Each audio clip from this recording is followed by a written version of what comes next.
พระสงฆ์กุลพ่อกุลแม่กุลครูบาอาจารย์กุลศีลธรรมกรรมฐานจงมาปกห่มรักษาครูบาอาจารย์พระเจ้าพระสงฆ์ทุกรูปปกห่มรักษาพ่อออกแม่ออกศรัทธาตั้นสาธุชนคนดีผู้สนใจใฝ่ในธรรมทุกท่าน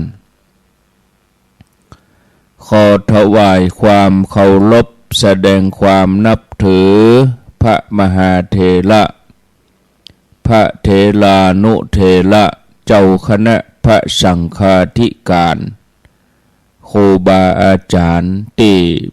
เปิดวิทยุฟังอยู่ที่วัดที่ว่าเวลานี้บ่ว่าจะเป็นหลวงป่อหลวงลุงตุลุงตุปี้ตุน้องเพื่อนสหธรรมพระสงฆ์ทั้งหลายจุตนจุองค์ครูบาอาจารย์ที่มีอายุพรรษามีการศึกษามีภูมิธรรมที่สูงกว่าเก้ากับผมขอถวายความเคารพแสดงความนับถือมาณโอกาสนี้ขออนุโมทนากับสถานีวิทยุทุกคลื่นทุกที่ทุกแห่งที่เปิดสัญญาณหับเอารายการนี้ไปสู่ผู้ฟังทางบ้านบ่ว่าไกลว่าใกล้อยู่ที่ไหนก็รับฟังกันได้อนุโมทนากับสถานีวิทยุทุกเครือข่ายทุกพื้นที่เจริญปอนธรรมสวัสดีสวัสดียามเจ้าศรัทธาญาติโยมท่านผู้ฟังทั้งหลายยินดีต้อนรับทุกท่านเข้าสู่รุ่งอรุณของเจ้าวันใหม่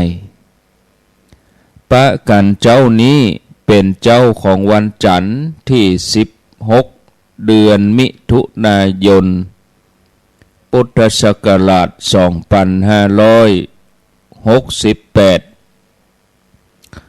วันนี้เป็นวันเดือนเก้าเหนือ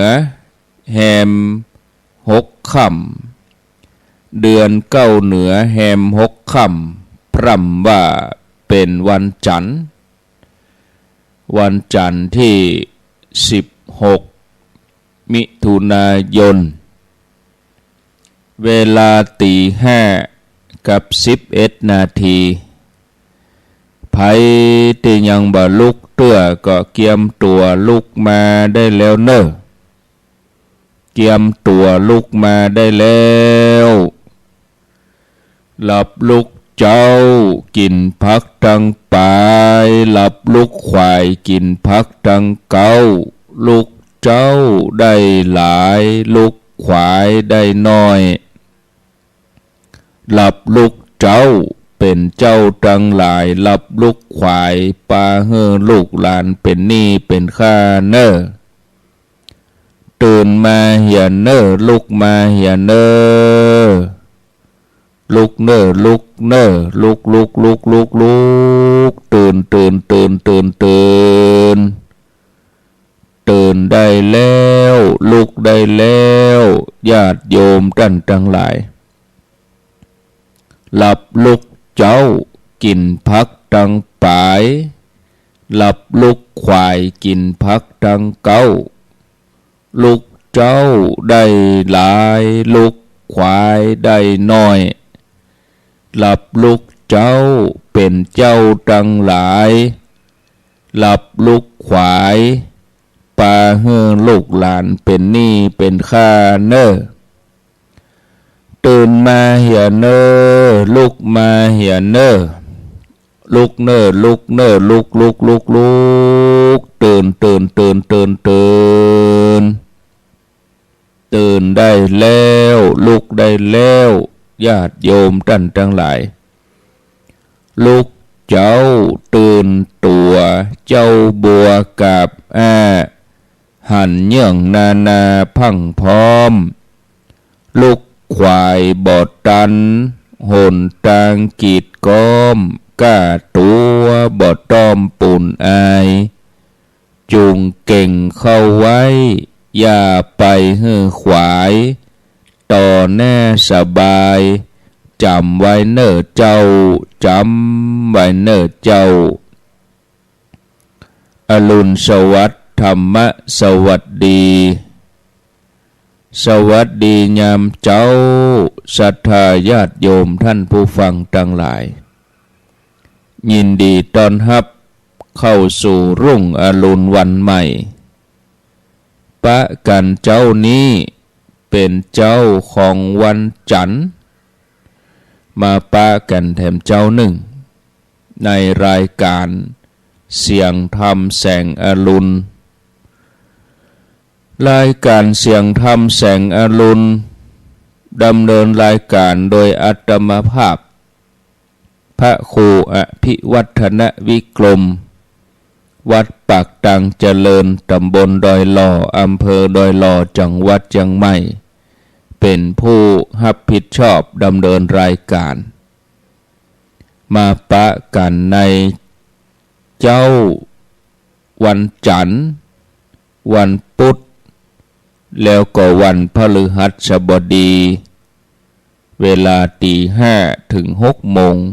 3เจ้าใน1 สัปดาห์ถ้าว่าเป็นเวลาภาคกลางวันบ่าย3 ถึง 5 โมงแรงก็มีเฉพาะวันพุธแล้วก็วันพุธเมื่อคืนในต้นสัปดาห์คือต้นเดือนสัปดาห์แรกของเดือนทุกวันพุธอันนี้เมื่อคืน2 ทุ่มถึง 4 ทุ่มมาปะกันวันนี้ก็จะขอนำเสนอ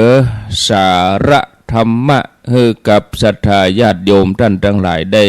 ฟังเหียก่อนที่จะมาเรื่องราวสาระอื่นๆก็ต้องอนุโมทนากับญาติโยมหลายท่านหลายคณะ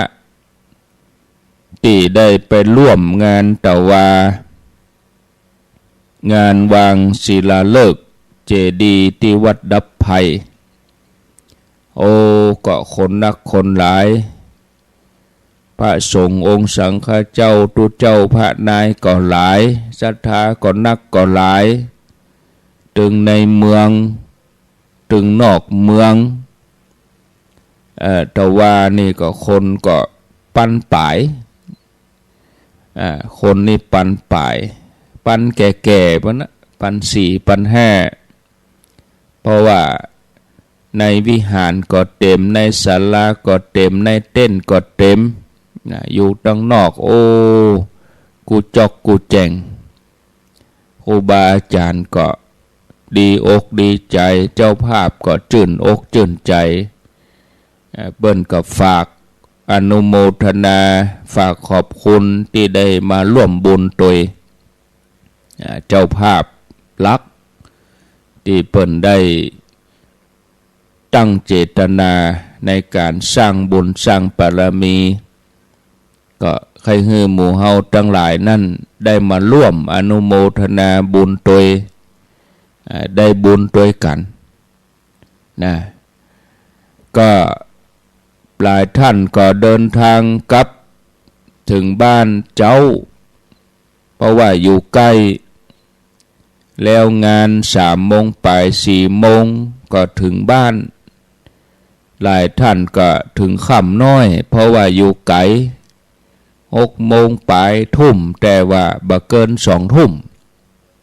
ที่อยู่ไกลสุดก็วังเหนือแม่สวยลำปางก็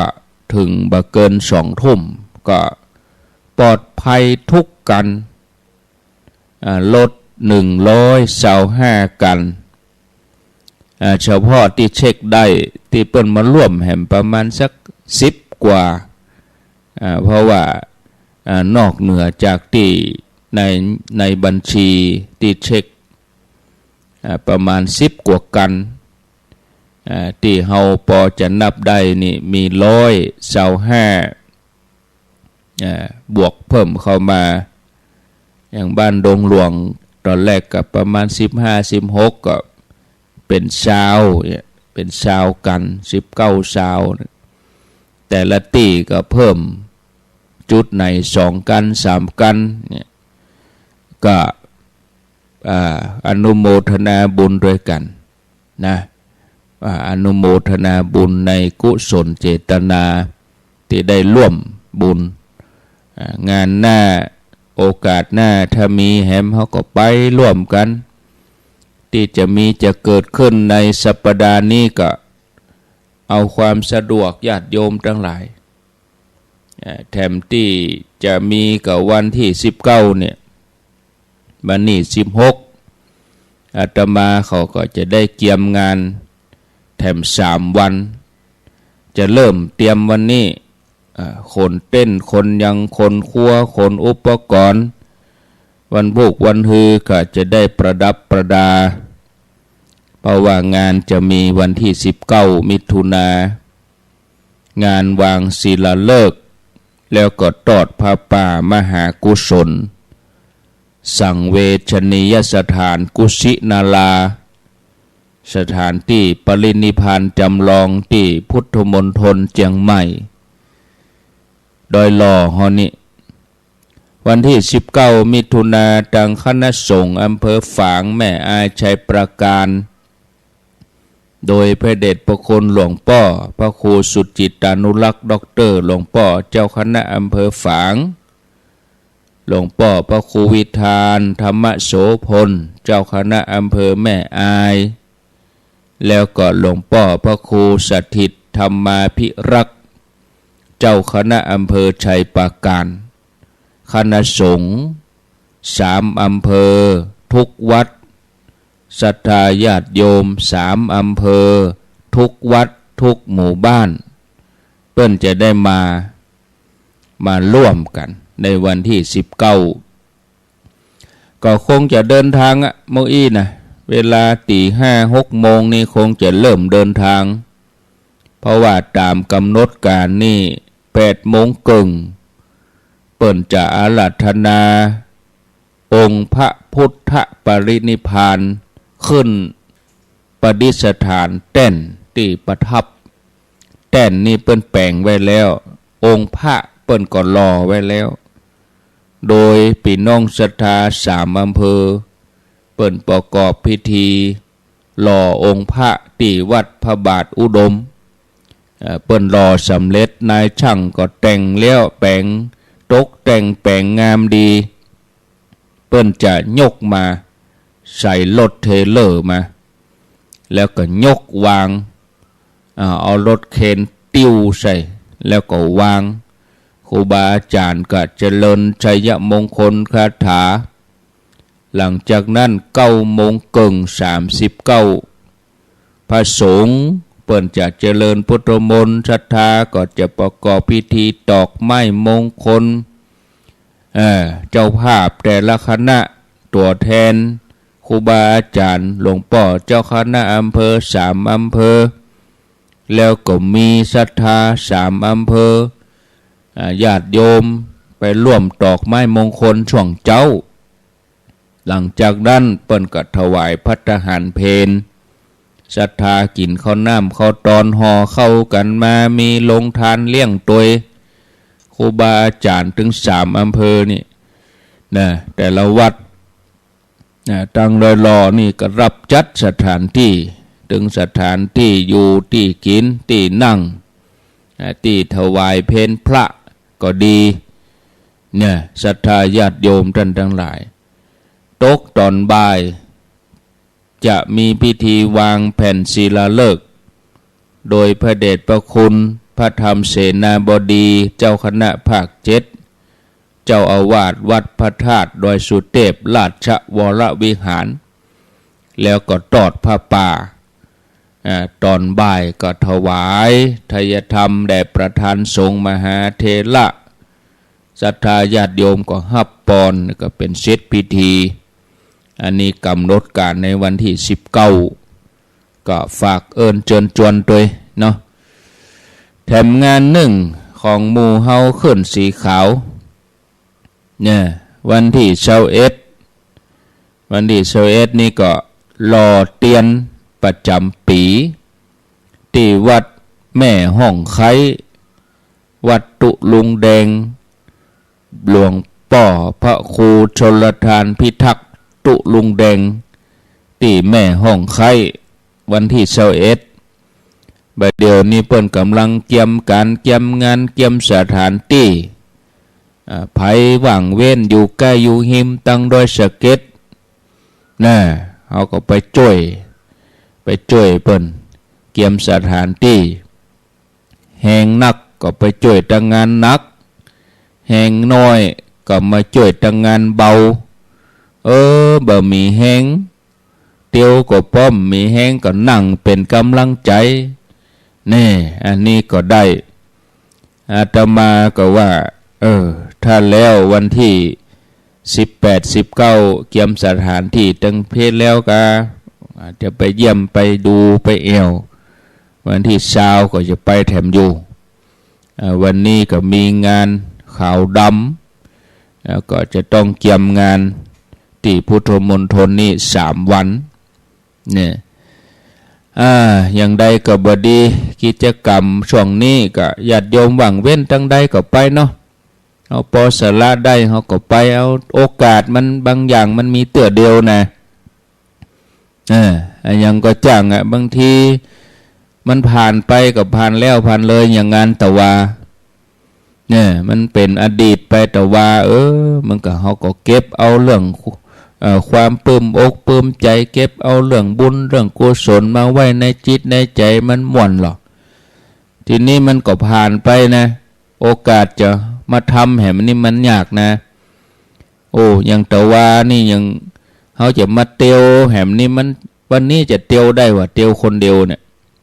รถฉุนฉันอุ่นอันแล้วเพิ่นจะมาอำนวยความสะดวกของเขาอย่างตะวานี่มีแล้วหลายท่านมีโอกาสได้เตียวด้วยกันก็จัดเสียดายเนอะแต่ว่าก็อากาศก็เป็นใจเนี่ยตอนเขาเตียวนี่แดดลมตกบดดีบอกกองไปถึงวัดทำพิธีสกรรมฝนอ่อยมาหน่อยใกล้จะแล้วแดดออกนี่แต่ว่านี่อากาศดีเป็นใจดีนะก็ยินดีเนอะได้เตียวด้วยกันสำหรับขั้นที่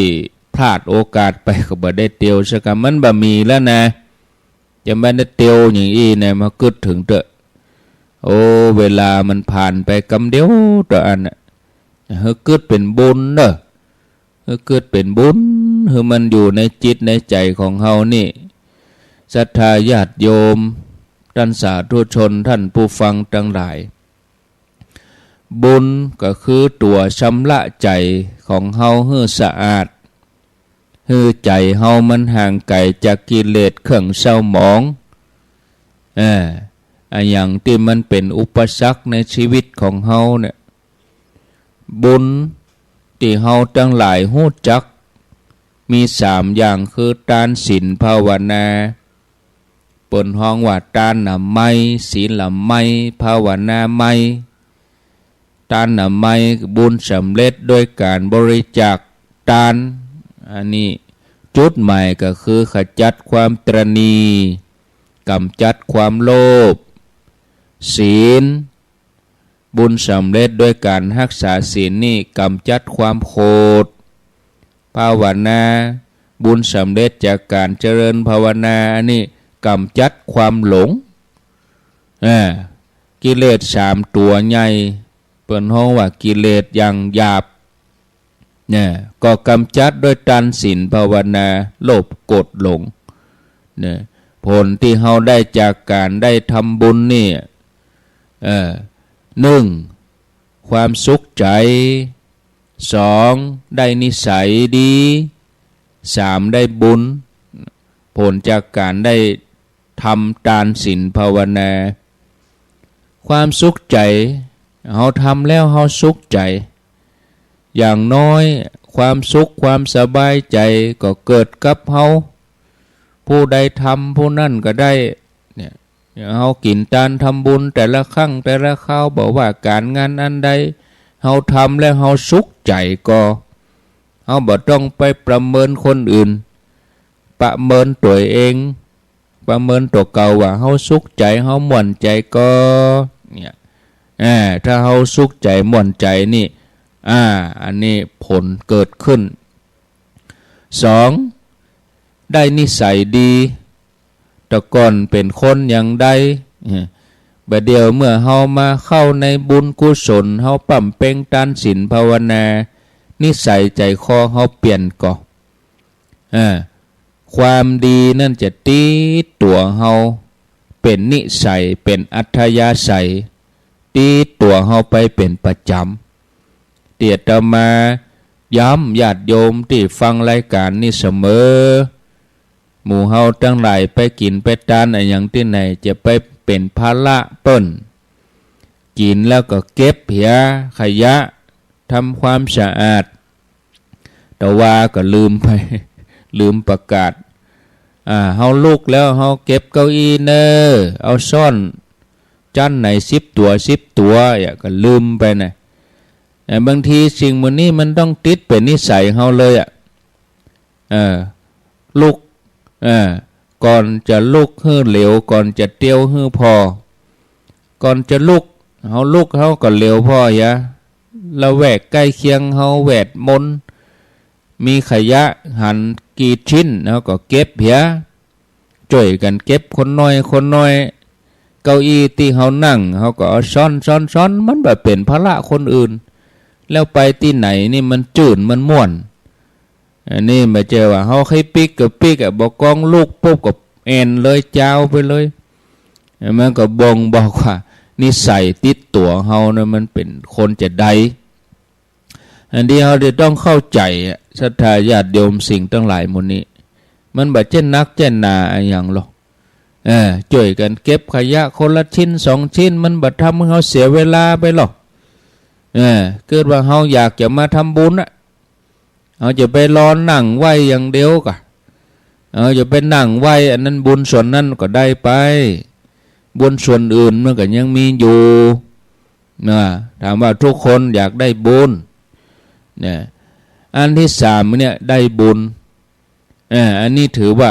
เป็นผลละเอียดที่เฮาสัมผัสด้วยใจนั่นก็จะต้องสะอาดบริสุทธิ์ด้วยนะศรัทธาญาติโยมคนใดที่สั่งสมบุญได้นัก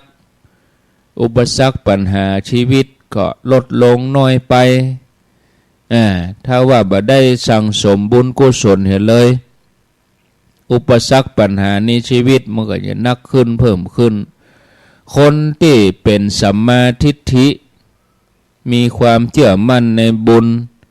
เป็นคนที่ฮักในการสั่งสมบุญทำสม่ำเสมอบอกว่าทานศีลภาวนาทำเป็นประจำก็เพราะว่าเปิ้นมั่นใจจากผลที่เปิ้นทำบุญอันเกิดจากการฮือทานรักษาศีลภาวนานี่ศรัทธาญาติโยมเปิ้นเป็นลักษณะพิเศษคือว่าสะสมไปอยู่ในใจของเฮานี่เมื่อสะสมไปกำน้อยก็กลายเป็นปารมีสั่งสมเป็นปารมีก็คือความดีที่มันสูงขึ้นมาเนี่ยเป็นธรรมอันดีอันเลิศเป็นธรรมอันประเสริฐพระพุทธเจ้าอริยะเจ้าสาวกโพธิสัตว์เจ้าทั้งหลายเปิ้นก็ต้องปั่มเป่งปารมีสั่งสมอันเนี้ยสั่งสมไปตามลำดับกว่าที่เปิ้นจะได้ตรัสรู้เป็นพระสัมมาสัมพุทธเจ้าเปิ้นก็จะต้องสั่งสมปารมีอย่างที่เฮาท่องกันปารมี10 ทัศ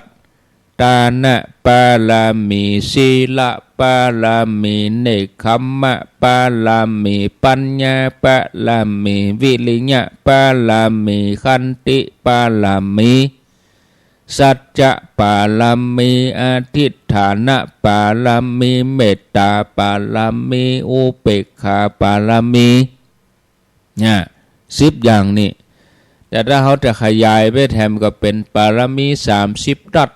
เพิ่มขึ้นไปแถมข้อในก็มี3 ก็30ปาลามี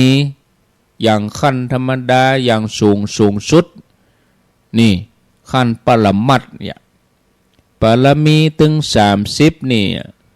เป็นสิ่งที่โพธิสัตว์เจ้าเปิ้นสั่งสมมาสั่งสมจนติดเป็นนิสัยเลยอันที่ก็มาข้ามภพข้ามชาติไปศรัทธาญาติโยมแต่เฮาพอในแง่ของการการทำนี่ก็คือว่าความดีถึง10อย่างเนี่ยเริ่มต้นจากการได้สั่งสมทานศีลภาวนาบ่ใช่ทำวันนี้วันวานนะต้องทำมาต่อเนื่องทำต่อเนื่องเลยทำมาจนมันเข้มข้นนะเมื่อทำต่อเนื่องทำเข้มข้นมันก็เกิดเป็นสัมมาทิฏฐิอยู่ในใจเฮาเหนียวแน่นบ่งอนแง่นคอนแคนมั่นคงเกิดความเข้าใจที่ถูกต้องในเรื่องโลกในเรื่องความเป็นไปของชีวิตว่าชีวิตของคนเฮานั่นเป็นไปตามกฎไตรลักษณ์บ่เที่ยงแท้แน่นอนนะแล้วก็เป้าหมายสูงสุดนั่นก็คือการทำพระนิพพานให้แจ้งการทำพระนิพพานให้แจ้งคือว่ามันหลุดพ้นจากทุกข์หลุดพ้นจากวัฏสงสารนี่ศรัทธาญาติโยมปาลามีอย่างธรรมดาที่ว่า3ขั้นเนี่ยขั้นแรกที่ธรรมดาก็คือบำเพ็ญความดีอย่างยิ่งทำสม่ำเสมอทำตลอดทำเสมอต้นเสมอไปปาลามีอย่างกลางคืออุปปาลมีนี่ยอมสละได้แม้เลือดเนื้ออวัยวะที่สูงสุดคือปรมัตถะปรมัตถะนี่สละได้แม้ชีวิตอย่างพระพุทธเจ้าเนี่ยเปิ้นปั่มเป่งขันปรมีตานะปรมีอุปปาลมีปรมัตถะปรมีปั่มเป่งปรมีไปมาขอชีวิตกับพร้อมเฮือแลกเนี่ยสละไปเนี่ยศรัทธาญาติโยมท่านสาธุชนถ้าเต็มเปี่ยมแล้วปารมีเต็มเปี่ยมแล้วเนี่ยโอ้ศรัทธาญาติโยมทั้งหลายเฮาก็จะเกิดความ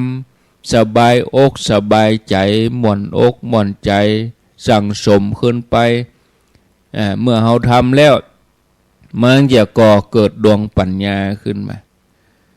ปัญญาที่เฮาพิจารณาหันธรรมขององค์พระสัมมาสัมพุทธเจ้าศรัทธาญาติโยมอันดับแรกก็ต้องเริ่มต้นก่อนอย่างเฮาทั้งหลายเป็นละอ่อนนักเรียนโจโลมาจะอ่านไปเลยอ่านหนังสือเป็นหน้าบ่ได้เตี้ยหรอกก็ต้องกอไก่ขอไข่อาอีอีอูอูเอโอกออากาขออาขาก่อนต้องสะกดตัวต้องท่องพยัญชนะอักขระอย่างต่างๆไม่ใช่เกิดมาว่าจะอ่านหนังสือได้แล้วมันไปมีคนเฮานี่ก็ต้องเรียนก่อนก็เหมือนเดียวกันมันต้องมีเริ่มต้นก่อนไม่ได้นี่อ่านหนังสือนี่มันต้องสะกดละก็อากาอ่านกาไปเลยนี่เป็นนี่ศรัทธาญาติโยมเมื่อเฮาก็จะเป็นนักสร้างบารมีแล้วเนี่ยญาติโยมท่านสาธุชนท่านผู้ฟังทั้งหลายเฮาทั้งหลายก็จะต้องฝึกให้มันเป็นอาจินให้เป็นอาจินให้อยู่ในใจของเฮานี่ไปตลอดประพฤติปฏิบัติ ปั่มเปงไปลำพังเขาจะสร้างเองเขาไปสร้างกับไผ่เท่าเขาบ่มีเปื้อนห่วมโลกเขาอยู่คนเดียวเขาไปสร้างกับไผ่เนาะต้องอาศัยคนเฮาบางทีก็ต้องเปิ่งพ่อแม่ครูบาอาจารย์มีครูบาอาจารย์บอกกล่าวแนะนำคนเฮาบ่จิฮู้ในต้องมาหรอกเนาะบางทีอยู่ด้วยกันก็ต้องอาศัยกัลยาณมิตรการอาศัยคนแนะนำคนจักจูงคนเชิญชวนเนี่ยตั้งหลายจะไปกินไปตานที่ไหนก็ต้องมีคนบอกคนชวนแต่เฮาบ่ฮู้เฮาก็อยู่เฮาก็ไปได้ไปไหนนะศรัทธาญาติโยมเนี่ยนักปราชญ์บัณฑิตเปิ้นว่าเมื่อตะวันใกล้จะขึ้นเนี่ยเปิ้นว่าแสงทองส่องฟ้าอาทิตย์อุทัยเปิ้นว่าแสงเงินแสงทองแสงเงินแสงทองมีแสงอรุณเป็นนิมิตขึ้นมาหมายความว่ามันต้องแจ้งกันเดียวอย่างเฮาประเด็นนี้ตีห้าปลายแหมสักกรรมลงพอไปตะวันออกหรอแสงเงินแสงทองแสงอรุณมาเฮาหันแจ้งขอบฟ้าก็เป็นนิมิตหมายว่ากระเดียวสักกรรมตะวันต้องขึ้นละเนี่ยเพื่อนฝูงญาติมิตรที่ดีกัลยาณมิตรที่ดีคนที่เปิ่นสร้างบุญสร้างบารมีนี่จะมีคนแนะนำจี้บอกแสงสว่างนี่เป็นการเริ่มต้นของการได้ประพฤติปฏิบัติไผจะไปถึงฝั่งพระนิพพานไผจะข้ามพ้นวัฏสงสารก็จะต้องมีกัลยาณมิตรมีครูบาอาจารย์ที่แนะนำเป็นผู้ที่จักจวนประคับประคองให้กำลังใจเนี่ยมิตรที่ดีย่อมจี้ต่างสว่างจี้หนทางที่ดีในการดำเนินชีวิตเนี่ยตั้งแต่ปัจจุบันชาตินี้จนถึงชาติสุดท้ายท่านผู้ฟังญาติโยมแม้แต่องค์พระสัมมาสัมพุทธเจ้าก่อนที่เปิ้นจะตรัสรู้เส้นทางในการสร้างบารมีของพระองค์ในแต่ละชาติเนี่ยก็ยังต้องอาศัยคนที่เปิ้นมีบารมีแก่กล้าเนี่ยอย่างองค์พระสัมมาสัมพุทธเจ้าโพธิสัตว์เจ้าในการก่อนเปิ้นก็มาช่วยเนี่ยเป็นกัลยาณมิตรแนะนำบอกกล่าวส่งต่อกันเป็นทอดๆแต่ละชาติเนี่ยญาติโยมเมื่อกัลยาณมิตรนี่เป็นส่วนสำคัญในชีวิตต่อการสร้างบารมีของเฮาศรัทธาญาติโยมเฮาก็จะต้องมาพิจารณามิตรแต่มิตรเทียมมิตรปอกลอกมิตรฉอกกอกมิตรแต่กันเนี่ยเฮาก็ทำหน้าที่พิจารณาอันนี้ศรัทธาญาติโยมนี่ศรัทธาญาติโยมเฮาเกิดว่าไผจะจวนเฮาไปทางใดเข้าหมู่แห้งเป็นแห้งเข้าหมู่กาก็เป็นกาเนี่ยศรัทธาญาติโยมอันนั้นเฮาก็ต้องเลือกเอานะพิจารณาให้ดีในการที่จะมีกัลยาณมิตรเนาะเอาแล้วบ่เวลาแล้วก็พอสมควรเนี่ยตีห้าปลายแต่ว่านี่คณะใดลดกันไหนที่ยังบ่ได้ของที่ระลึกเตื้อก็ไปเอาวันที่21ก็ค้างหันประมาณสัก5-6กันเนี่ยถ้าจะฝังปิกบ้านฝังปิกก็ประกาศ2 รอบ 3 รอบว่าให้ส่งตัวแทนไปเอากำเนิดถ้าจะลืมบางคณะก็กลัววิทย์กลัวบ่ได้กลัวเจ้ามูว่าก็ไปเอา2 คนแสดงว่าในรถนี่ไม่ได้ตกลงกันจะต้องตกลงกันกะคนนั้นไปเอาเนาะก็จบ อันทีก็บ่ฮู้กรรมกันก็บ่เป็นหยังถ้าไปเอาซ้ำซ้อนก็เอาไปคืนวันที่21วัดแม่ฮองไคหรือปะกันที่ไหนก็เอาไปคืนเนี่ยแต่ถ้าบ่คืนก็บ่เป็นหยังฮู้ในใจตัวเก่าหั่นเนี่ยเปิ้นถึงเอากันละสุดเปิ้นถึงแปลงไว้กันละ11เหรียญแต่เฮาจะเอา20กะจะเอา30มันก็บ่เป็นหยังมันก็อยู่ในใจของเฮานะแต่ว่าถ้าคนสำนึกได้เปิ้นก็เอามาคืนคนที่สำนึกบ่ได้หัวอันนั้นก็แล้วแต่เฮาว่ากันแต่ว่าเอาก็ไผติ่มได้ไปเอาเตื้อก็ไปนะไปเอาที่วัดแม่ฮองไควันที่21ไปติดต่อที่ท่านมหาสมชาติท่านเด้อแล้วก็เอาหมู่ที่เพิ่นไปตะว่าก่อนบ่ใช่เอาทั่วไปนะไปแจกทั่วหมดเลยก็ไปปอจะได้ไปกุ้มจะได้มีปันก็เสียงปันมีร้อยก็เสียงร้อยก็เอากุ้มหมู่ที่เปิ้นไปก่อนก็เป็นดีดูเหมือนกันบางคนเพิ่นก็ขอนะอินดูเพิ่นเหมือนกันเพิ่นเคยได้ก็จำเป็นต้องสละไปก็เอาความที่เปิ้นอยากมีส่วนร่วมก็บ่เป็นหยังเนาะแต่ว่าเฮาได้ไปเนี่ยมันมาเจอว่าเอาไปทิ้งไปขว้างของเปิ้นมีคุณค่าบ่เกิดถึงว่าตัวใครได้ไปถึงบ้านแล้วไปจงโบะมันก็หมดความหมายเปิ้นเอาไปไหว้ไปสาใครได้เนี่ยใครได้แต่นะแล้วจะเอาไปแล้วบ่เอาไปไหว้ไปสาที่เอาไปเปิ้นตัวผ้าตะวานี่เปิ้นเหมือนเข็มกลัดหรอเหมือนเข็มกลัดมีเข็มกลัดอยู่ตั้งหลังฮะเดี๋ยวเฮาไปงานที่ไหนฮะก็เอาติดไปด้วยอีกมันได้ใส่คอใส่อย่างเป็นเข็มกลัดเนาะเอาไว้เป็นของที่ระลึกนึกใจไว้ข้างหนึ่งได้มาร่วมได้มาทานอีกอย่างหนึ่งก็เอามาเตือนสติตัวเก่าเอามาเตือนสติตัวเองศรัทธาญาติโยมเนาะเป็นพุทธานุสติความจริงถ้าอู้ถึงเรื่องพระพุทธรูปเนี่ยคนที่เปิ้นสร้างเปิ้นแปลงเดิมๆแต่นี่นะ เปิ้นเหมือนได้แปลงมาเพื่อเป็นของขลังนะ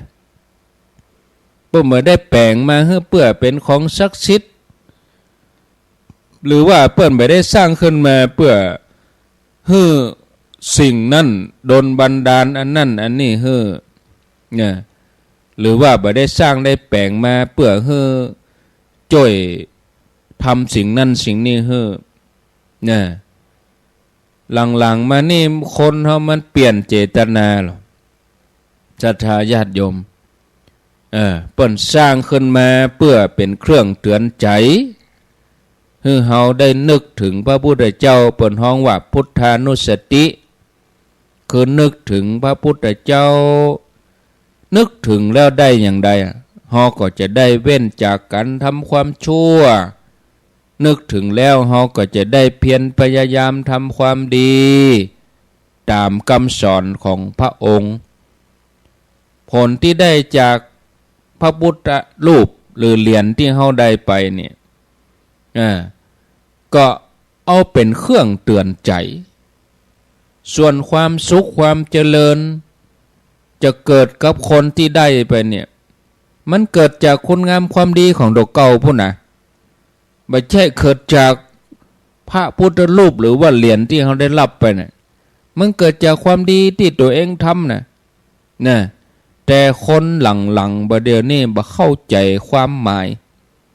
บ่เข้าใจความหมายของการสร้างองค์พระความหมายของคนเก่าๆก่อนนี่เปิ้นบ่ได้คิดแค่เรื่องเครื่องรางของขลังศักดิ์สิทธิ์อะไรอย่างโลกมันไม่ใช่เรื่องที่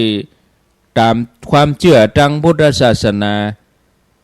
เป็นความเชื่อทางพราหมณ์เป็นความเชื่อทางลัทธิอื่นบุญที่เกิดว่า เครื่องรางความศักดิ์สิทธิ์นี่มันช่วยบันดาลให้อันนั้นอันนี้มันขัดกับคำสอนของพระพุทธศาสนาที่เป็นคำสอนให้เกิดปัญญาเปิ้นสอนเรื่องการกระทำการกระทำก็คือกรรมของตัวเองนะกัลยะกัลนะกัลยาณกาลีกัลยาณังปาปะกาลีจะปาปะกังคนทำดีก็ได้ดีคนทำชั่วก็ได้ชั่วสุทธิอสุทธิปัจจตังนะเอาจะได้บทจดบริสุทธิ์บทจดกาสะอาดบทจดกาก็อยู่เฉพาะตนหรอกศรัทธาญาติโยมมันไม่ใช่อย่างจะมาดลบันดาลผู้อื่นจะมาทำให้ความสุขความทุกข์ถึงหมดที่เกิดกับคนเนี่ยในต่างพุทธศาสนา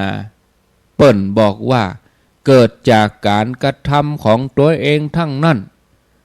บ่ใช่เกิดเพราะสิ่งอื่นอย่างอื่นมาดลบันดาลไม่ใช่เกี่ยวกับดวงดาวเดือนอะไรอย่างละไม่ใช่เกี่ยวกับต้นไม้หินผาเนี่ยนี่ศรัทธาญาติโยมความที่เฮาอยากรวยแทนที่เฮาจะหมั่นทำงานขยันหมั่นเพียรรู้จักประหยัดมัธยัติละเว้นอบายมุขนี่คือตามคำสอนแต่เฮากลับไปเสาะหาสิ่งหมู่นี้นางกวักกะศิวลีกะพระนำโจกกะพระรวยทรัพย์ไปเอาไซเอาแหมาแขวนทำทุกอย่าง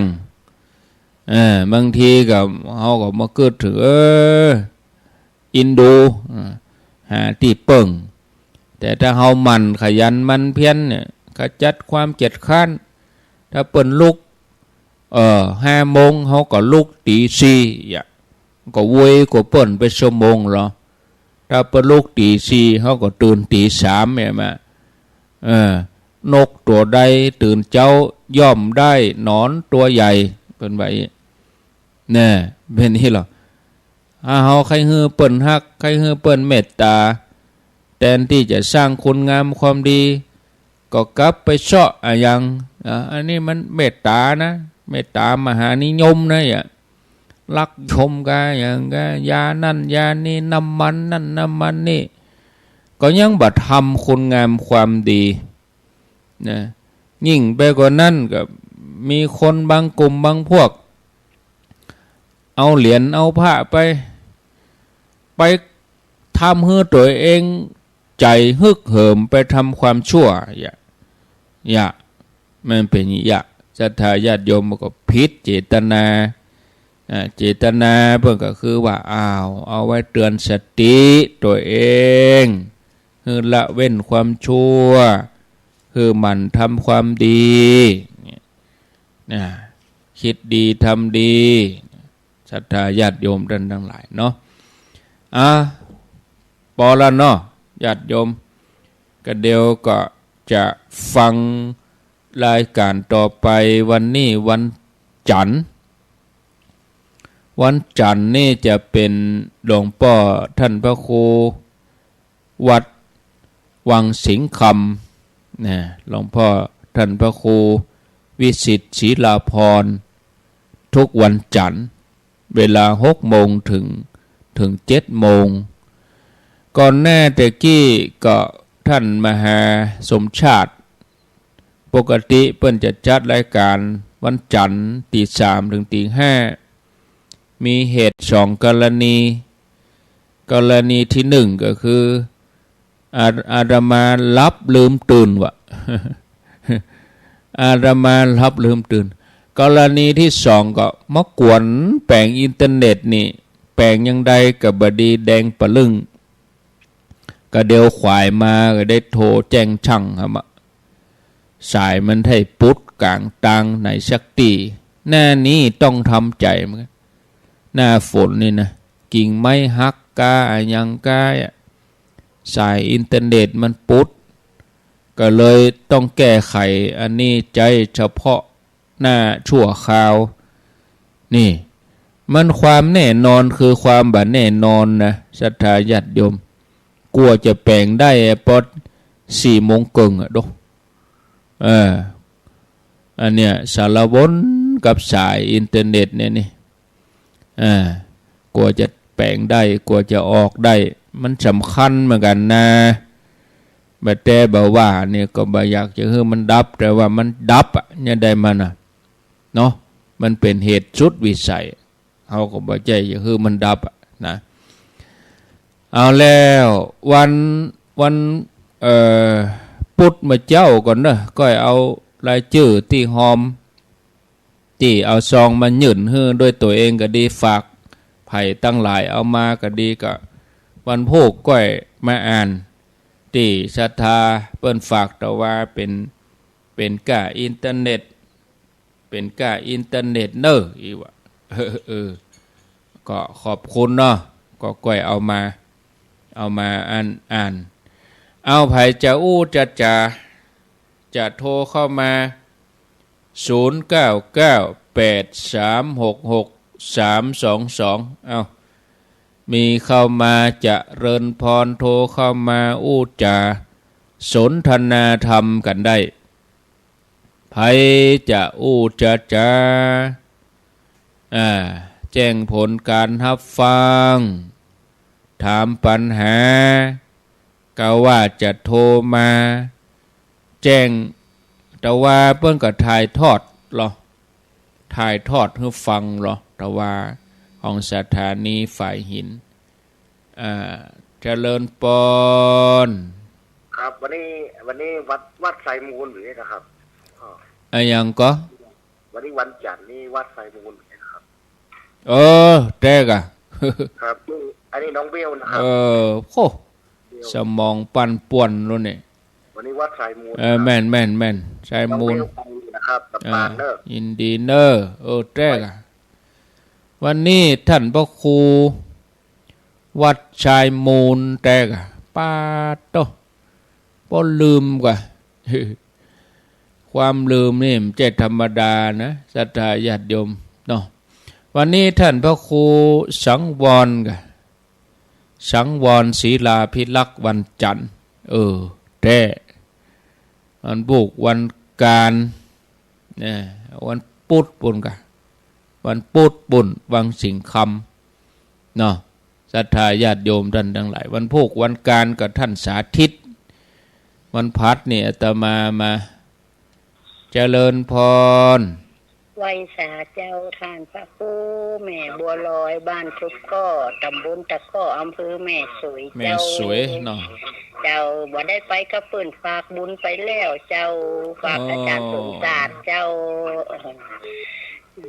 สาธุเนาะได้ยินชัดดีก็เจ้าชัดเจนฟังตลอดชัดเจนตั้งแต่เจ้ามาเจ้าคืนดารุณีเจ้าเจ้าสาธุนี่แม่เปิดวิทยุดังเสียงมันเลยกวนเจริญพรเจ้าพระอาจารย์รู้จักตั้งใดมันคือกอกปนันหลงมันคือกอกมันนึกลิ้นจังหวัดน่านจังหวัดน่านปุ่นน้อฟังชัดดีก่อเป็นดีเหมือนเราไม่ได้โทรหากันฟังอยู่ตลอดแต่ไม่ได้ฟังสถานีไหนนี่แม่จะลิมบุญกะเรลิโอฮะเรลิโอสีคำเนาะสีคำมื้อดำได้ไปเยี่ยมไปแอวพี่น้องทางเมืองน่านอยู่ดีมีสุขเนอะจ้าอาจารย์อยู่ดีมีสุขเจริญพรนมัสการเจ้าท่านไม่ได้โทรหาเมินแล้วนี่ฟังอยู่เสียงชัดเจนนะเจ้า104เนี่ยเจ้า104กะเจ้าชัดตั้งแต่เจ้าแล้วเหรอเจ้าวันนี้ตื่นเจ้าหน่อยกะเจ้าฟังท่านพูดตั้งเจ้าแล้วเหรอ นมัสการนะเจ้าชัดเจนอยู่เจ้าอ๋อยินดีเนอะเจ้านมัสการเจ้ายินดีมีสุขอ้าวเจริญพรสาธุเจ้าท่านอาจารย์แสนพรมเนอะแสนพรมแต่ว่าปิกกี่โมงแต่ว่าปิกถึงบ้านนี่5 โมงปลายเจ้าไปตัวพี่น้องตังดอนปิ่นเนาะแสนกันทาแสนกันทาดอนปิ่น5 โมงปลายเจ้าไม่ไปได้เตียวก่อนได้เตียวก่อนอ่ะได้เตียวก่ะบ่ได้เตียวมันนั่งกับกบเสียดายอ่ะนั่นก็กล้ามาอยู่ในวัดเป็นเกิ่งบ่สาธุก็ว่าไปเตียวด้วยกันก็เน้อพ่องก็มันเตียวยากท่านอาจารย์นี่ฮะมะพ่องก็บ่หันอาตมากับป้ากันเตียวมาหมดว่ะเพิ่นถึงบอกว่าบ่ายโมงก็บ่กองเตียงก็ป้ากันเตียวมาเหี่ยวว่ะนั่นนี่เนาะเตียวสวนกันหลายก็เลยว่าเอาไปปีก่อนว่าที่ในวัดพระสิงห์ก็บ่มีไผอยู่หั่นเนาะมีไผอู้ไผจาศรัทธาบ่หันตู้เจ้าก็ป้ากันเตียวมาบางคนก็ว่าท่านอาจารย์เปิ้นมีปุ้นแล้วอยู่ว่าป้ากันเตียวมาเหี่ยวว่ะเพิ่นกำลังตั้งขบวนอยู่มันบ่ใช่ไกลเตียว500 เมตรแล้วกับอากาศดีโดยบทโตม่วนเตียวอะพอฝรั่งก็นักท่องเที่ยวก็เปิ้นยืนมาถ่ายรูปป้องก็เฮาก็ได้เตื้อเดียวได้ฮะเอาอยู่ไปเตียววันนี้เห็นมั้ยได้แล้วเนี่ยเนาะเอาละหมดเวลาเด้อพอแล้วตัวอีก่อนป้ากันทำไมโทมตันแล้วนะเอายินดูเจริญพรหมดเวลาไปอุ้มบนนะไปเสียก่อนก็นั่นน่ะกะเสียดายอยู่เนี่ยกะมันเสียดายอยู่เนี่ยกะเอาไปแม่ห้องไข่เอาเนอะก็ไม่น้อยไปนะไปก่อยไปแม่ห้องไข่เอาเนาะจะดูเอาแล้วเสียดายบ่ได้ไปอย่างกะก็บ่เป็นหยังงานหน้าก็มีก็ก่อยไปงานหน้าเอาเนาะเอาลาศรัทธาไปก่อนเนอโชคดีทุกคนทุกท่านอายุวันโนสุขังปรัง